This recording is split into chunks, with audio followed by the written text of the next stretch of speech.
महाराष्ट्रातील अंशतः अनुदानित तमाम शिक्षक आणि शिक्षकेतर बंधू भगिनींनो नमस्कार।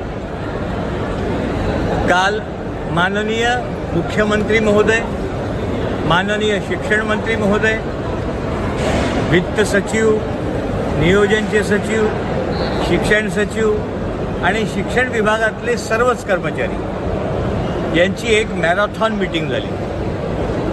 मला आज दिवसभर फोन बंद ठेवावा लागला फक्त तुमच्यामुळे। मीटिंगमध्ये काय झालं हे विचारण्यासाठी खूप फोन येत होते।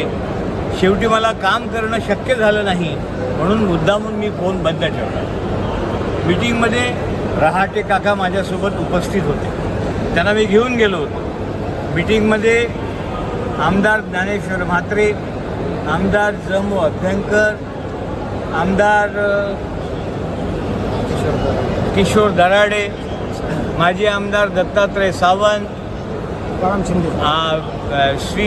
श्रीमती आमदार मनीषाताई कायंदे, तुकारामजी शिंदे, हे सर्व लोक उपस्थित होते। सर्वांनी पोटतिडकीने तुमचे प्रश्न मांडले। नेमकं काय झालं तेवढं सांगतो। पहिला प्रश्न उपस्थित झाला 1 नोव्हेंबर 5 पूर्वीच्या लोकांना पेन्शन देण्यासंदर्भात। भूमिका अतिशय कणखरपणे सर्वांनी मांडली की आता ॲफिडेव्हिटच्या आधी लागून उपयोग नाही। आता तुम्ही कॅबिनेट पुढे प्रस्ताव दाखल करून GR काढा आणि तो GR 7 ऑगस्टपूर्वी सुप्रीम कोर्टात द्या। मुख्यमंत्र्यांनी यावर आयुक्तांच्या अध्यक्षतेखाली एक समिती नेमली। त्या समितीत सगळ्याच आमदारांना घेतलं आहे। ती समिती येत्या 8 ते 10 दिवसात निर्णय देईल अशी अपेक्षा आहे। दुसरा विषय निघाला 18-19ला पात्र झालेले, परंतु 1 जानेवारी 23 पासून ज्यांना अनुदान देय झालं होतं त्यांना विद्यार्थी संख्येमुळे अनुदान मिळालं नाही किंवा जे 18-19ला पात्रच झाले नाही अशांना अद्यापपर्यंत अनुदान मिळालं नाही। या सगळ्यांना आता 23-24ची विद्यार्थी संख्या पाहून अनुदान द्या, 23-24ची सरासरी पाहून अनुदान द्या, अशा प्रकारचा निर्णय घेण्यासाठी आम्ही शासनाला विनंती केली।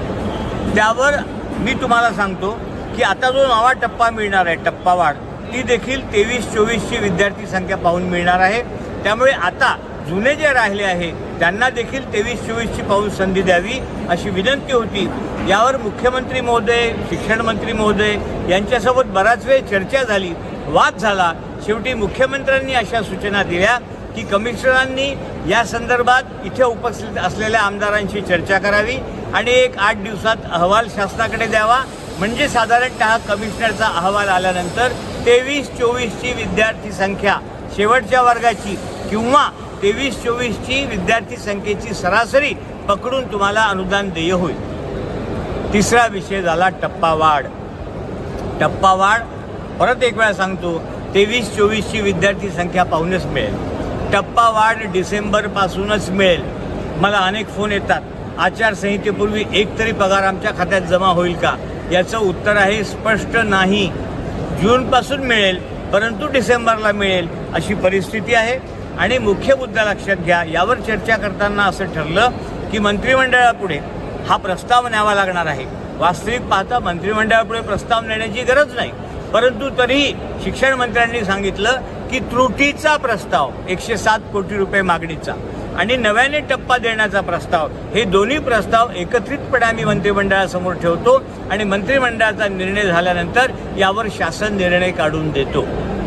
म्हणजे हे देखील काम मार्गावर आहे, होण्यात आहे। तुम्ही मनात कुठलीही शंका ठेवू नका, पॉझिटिव्ह राहा। आम्ही इथे आहे ते आम्ही करून घेतोय। सगळे रहाटे काका आहे, परदेशी आहे, सगळे आता इथे आम्ही 3 दिवसापासून आहोत, लक्षात घ्या। रहाटे काकांना माहीत आहे माझी आई ॲडमिट होती, तिला काल सुट्टी झाली, रात्री ती सायंकाळी, पण तरी देखील तुमच्यासाठी मी इथं आलो आहे। मी उद्याला या बजेटचे पैसे देखील सगळ्या हेडचे सोडतोय, त्याची व्हिडिओ क्लिप स्वतंत्र देईल, पण तुर्तास एवढेच, तुम्ही पाठीवर हात ठेवून लढ म्हणा, लढतोय। धन्यवाद। तुम्हीच बोला ना आता, आंदोलन नाही का? आंदोलन मिटवायला पाहिजे ना। काय निर्णय घ्यायचा सर, काय बोलायचं? जे शिक्षक आहेत त्यांना माझं एक आवाहन आहे। मी तुम्हाला आंदोलन मागे घ्या म्हणणं हे मला शोभत नाही.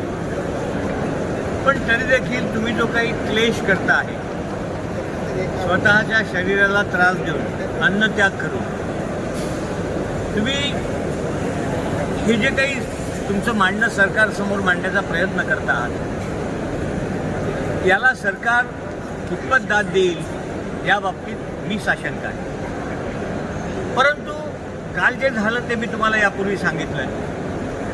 त्या मीटिंगला मी स्वतः होतो, आमंत्रित होतो, रहाटे काका होते. मुख्यमंत्र्यांनी स्पष्टच सांगितलं ना की कॅबिनेट पुढे प्रस्ताव आणा, त्रुटीचाही आणा आणि टप्पावाढचाही आणा आणि शासन निर्णय तुम्हाला आचारसंहितेच्या पूर्वी काढून देतो.